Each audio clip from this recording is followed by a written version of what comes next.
Hello everyone, and welcome back to Game to Campaign, the series where I take a game, take its lore, mechanics, and other relevant media, and give you tips and tricks on how you can use them to flesh out your own TTRPG story and campaign. In this video, I'm covering the card game Regicide. This is a card game you can actually play with any regular playing card deck, or you can play with the standard Regicide deck, and personally, I prefer the latter option.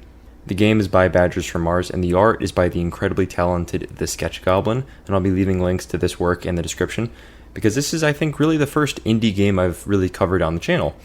So anyways, links in the description. Please check them out. But anyways, looking at the rules of the game itself, let's talk about how you actually play this game. In order to start the game, you first take out all of the court cards, the jacks, queens, kings, and then place them face down, and flip the top card face up. And this becomes the first enemy to fight in what is referred to as the castle deck. And then you and the other players and your friends involved are going to use the remaining cards as the tavern deck to defeat these evil rulers with special abilities and strategy.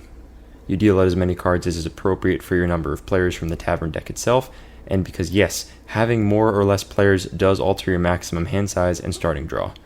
And then you and your friends take turns attacking the rulers and defending from their attacks until either they get defeated or you do. Each suit grants you special abilities in game, but the monarchs you're going up against negate the special effects of the cards that are of the same suit as they are. And honestly, when I first picked up Regicide, I was not expecting how much fun the game was going to be, how quick it is to learn, how in-depth it is, as well as how difficult it is to beat late game. Oh good lord, we got destroyed so many times. So now that I've gone over a bit of how you play the game, how do we turn this into a campaign? The main lore of Regicide is that you have to defeat the evil rulers of the land. Recruit heroes, storm the castle, and defeat the corrupted monarchy is really the only lore that we have to go on other than the mechanics of the game itself. And a concept that I really like for our world building is that there should be 4 regions or territories or kingdoms. Each one correlates to a different card suit: hearts, spades, clubs, and diamonds. And within the game, each suit of the monarchs has a different design aesthetic. For example, diamonds are drow/dark elves, hearts are humans, spades are undead, and clubs are Goliath/giants. Taking what we know about the monarch's abilities to counter certain game mechanics, I think it would be very interesting to include this within our campaign. For example, for world building and premise making, we can say that each monarchy has placed a curse upon the land they rule, making it nearly impossible for the average citizen to absorb these tyrants. In the land of diamonds, the rulers make it so you can't replenish spells and magical abilities once they're expended, and the more magic that's directed at them, the stronger they become. In the land of hearts, the rulers made it so you can't be healed of your wounds or injuries, and the more injured those are around them, the more powerful they become. In the land of spades, your armor and defenses are useless.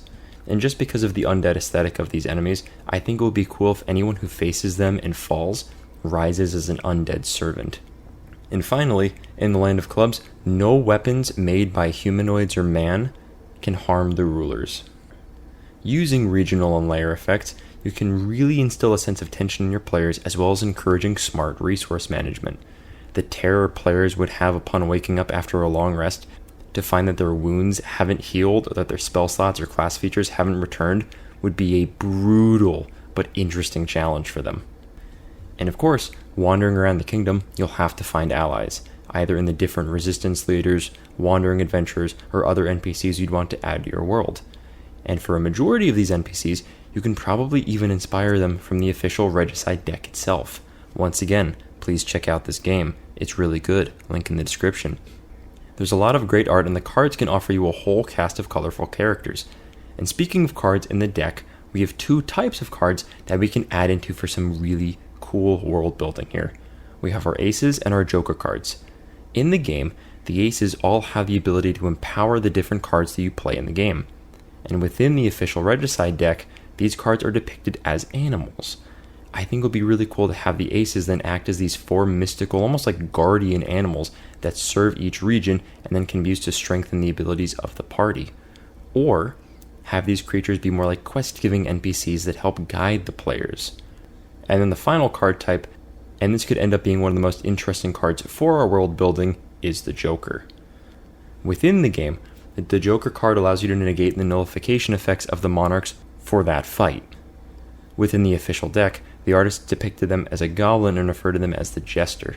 And for our world building, you can have your players accidentally stumble into this powerful character. They'll likely be an enigmatic feature that even the monarchs fear, and this would be because they have the ability to allow your party to negate the curses of the land to stop the monarchs. But in general too, I also think it would be a good idea for him to be pretty fickle and show up randomly, so that they might not be the greatest ally when times get tough, so your players should probably know that ahead of time. Plus, part of the challenge and thrill of the game is dealing with the curses of the different monarchs. And then having a character that just come along and negate all of that and doing it repeatedly does take a lot of our world building and the threat out of everything. And so now, looking over all these premises, I would say that this would be styled for a longer campaign, so just keep that in mind ahead of time. The reason why is there are 4 suits and 3 monarchs each to a suit. That's 12 really strong enemies to fight over the course of a campaign. And I think that would work well to have your players go to each kingdom and expect a big boss fight at the end of that arc involving the 3 different members of that monarchy. So in total, there would be 4 big boss fights contained within our 4 different arcs. So in total, that's 4 big boss fights across 4 arcs and 4 kingdoms. And that's not even accounting for any other quests that your party might go on and check out along the way too, because let's be real, players will sidetrack themselves as much as they want. But anyways, that's all that I have for this episode. Gather your party, travel the land, storm the castles, and save the kingdoms from these tyrannical monarchs. I hope you enjoyed the video and that it gave you some really fun ideas. And if it did, then please subscribe for even more gaming and TTRPG content. And in the meantime, keep smiling, keep scheming, and I'll see you all next time.